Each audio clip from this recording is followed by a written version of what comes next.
Welcome back, everybody. This week on Tattoo Collectables, we are going to be doing a couple pieces of mail that are going to thrill you. They're from SoCal, and they are getting harder and harder to get. These proved it to me. And we're going to be doing a little bit about the absence of the sideshow and where it's gone and all that kind of thing. That's our tattoo historian story from this week. So it is a little dated, but I still think you'll enjoy it. So, without any further, what's in the mail?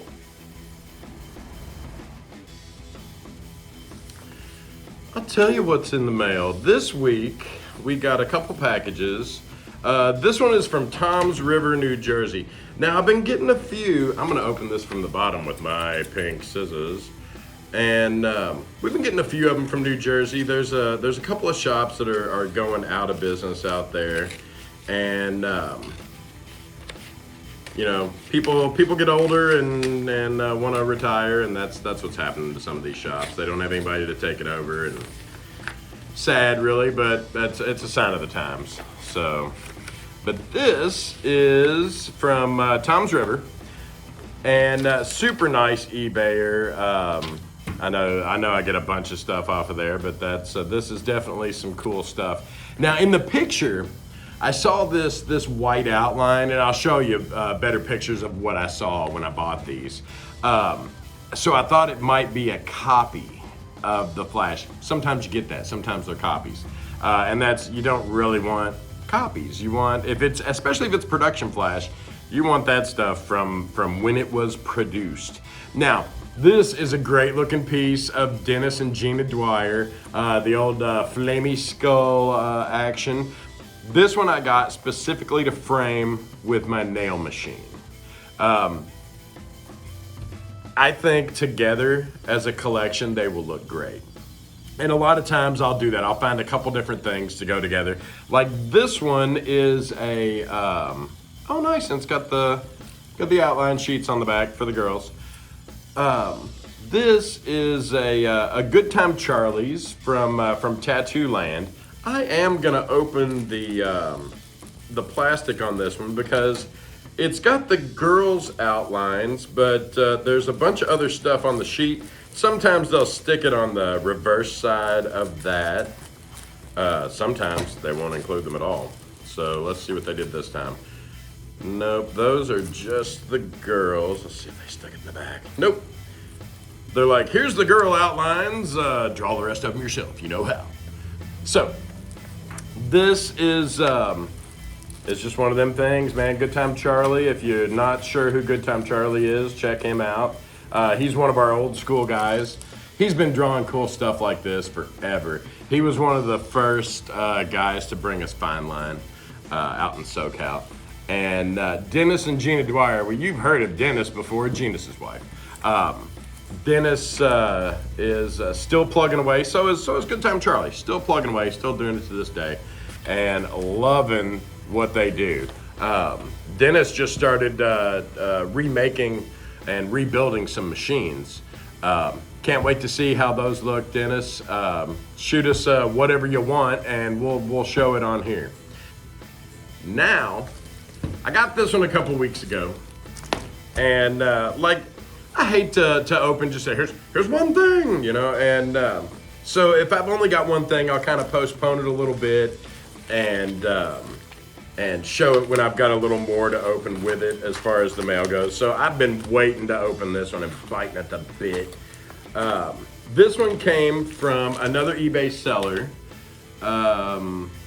from Capistrano, California. So this one came from Southern California.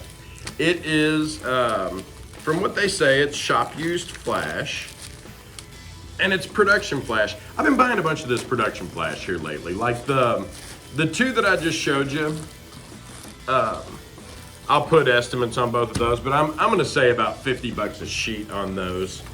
Same way with these. If you can pick these up for under $50 a sheet, you should, because I know that you're seeing, as I'm seeing, if you're a collector, you're seeing some of these sheets by Shaw and others going for crazy amounts of money, and it's because they were excellent and they are no longer around. Now, if I can ever get this thing open. There we go. Like, they wanted to make sure I got this unharmed, and while I appreciate that, it is fun to open these. Okay, so now that we've got it almost there, spending a little time this morning getting these out. All right, so this is Production Flash from the 80s. And I am gonna go ahead and put a heavy buy on these, man. If you can find production sheets, somebody going out of business, the sons or daughters don't want to get in it, or they don't have sons or daughters, and they start taking this stuff down, you want to catch it before it hits the trash, because some around here have been doing that. Like one just down the road from us closed. They threw away 30 years worth of portfolios. And I don't know what they did with the flash, but it's all gone too. Now these are, they said these are Don Ed Hardy sheets. These are great production sheets. You can still pop these right up on your wall and have a great time with them. Now these are laminated sheets, which I think makes them super nice. They're the correct size. But here's the thing with laminated sheets, they never show their age. You know how I'm always saying the smeller's the teller. With these, they all smell the same. They smell like plastic. So you can't really tell an age on these. But when you look at them, you can kind of tell the authentic from the non. These are great copies. They're the right size. They're the right weight. A lot of times people will try to put them on real flimsy stuff and then laminate them. Yeah, this is real deal, and it's all from '89. I love this stuff, and it's getting harder and harder to find. Here's a terrific sheet, eagles all over it, and I'm seeing this stuff for the first time too with you guys. This has got armbands when armbands were king. We don't do a ton of armbands anymore. More's the pity. Armbands were fun to do, but those were for people who are just wanting that one tattoo, and then they generally don't want a sleeve. This is another dragon sheet from Ed Hardy. I love these things. I think they're awesome looking. I've got 5 or 6 Ed Hardy cards, and there's 5 or 6 sheets of that. I'm gonna go ahead and put a conservative estimate on that of $50 a sheet. If you can get these, get them.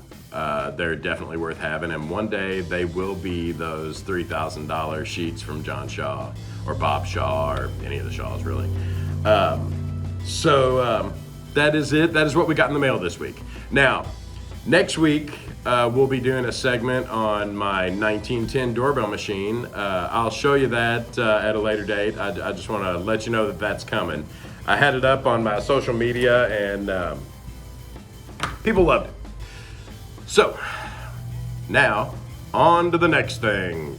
Okay, now we're doing, this is our new segment. It's Tales from a Tattoo Historian. I think you're gonna enjoy this one. It's a short but sweet one, and it's a little nostalgia about the days of yesteryear. And here we go.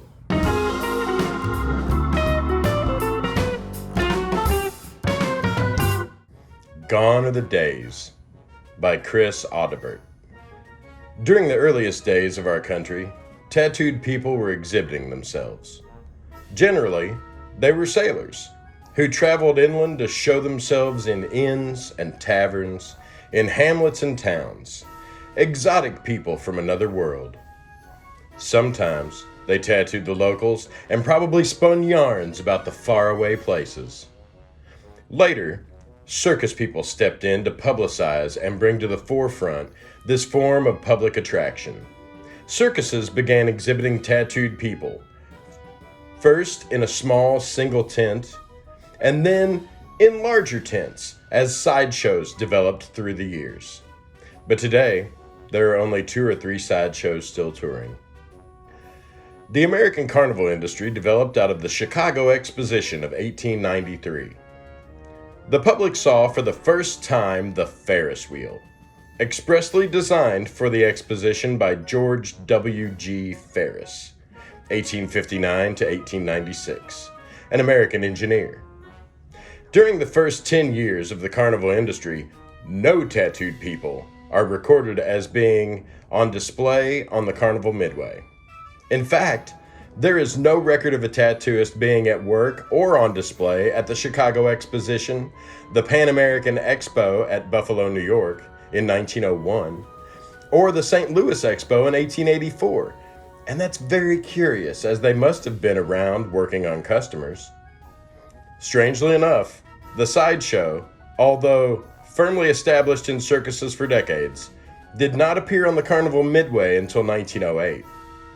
There had been single acts, or one or two curiosities together, but not a string of 10 acts or curiosities. The earliest record that I have of a single tattooed person or tattooer on a Carnival Midway is Jack Stratt in 1908. How or where he came from is not known, as his name never appears again in Midway history. He may have been a tattooer rather than a carnival canvas. A lack of human curiosities has led to the decline of the sideshow and subsequently the tattooist with the sideshow. Also, the prohibition laws in many places have prevented the artists from practicing their art on the Midway in recent years. Ah, the good old days, when every circus and carnival had a sideshow and tattoo parlors.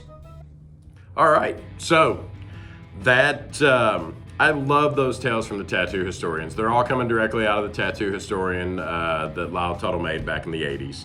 I got a ton of them, so we're going to tell some stories from them. Last week we did the Mariel tattoos. People seemed to really like that. It was pretty interesting. And then, it kind of makes me sad that there's not any sideshows anymore. I mean, there may be one or two out there working, but they're not what they used to be. So, in wrapping up this week, this will be our last show before Christmas. I want to wish all of you watchers out there and subscribers a Merry Christmas. I hope that your Christmas season isn't plagued by anything but eggnog and good times. I'll see you more in the new year, and until then, everybody stay safe out there and keep on collecting. Hey everybody, thanks for watching, and please hit the subscribe button down below and check out these videos. We worked real hard on these too, and I think if you enjoyed this one, you'll enjoy those too.